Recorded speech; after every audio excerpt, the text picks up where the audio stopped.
there's a number that decides if brokers book you, what your insurance costs, and whether FMCSA comes knocking. It's your CSA score. Higher is worse.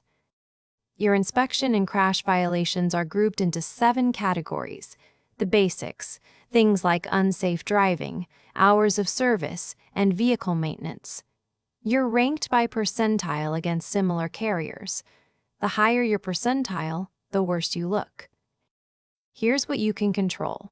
Violations age out on a sliding scale over about 2 years, with recent months swaying most, and one clean Level 1 inspection can meaningfully offset prior negative data. Clean miles heal your score. And it's evolving.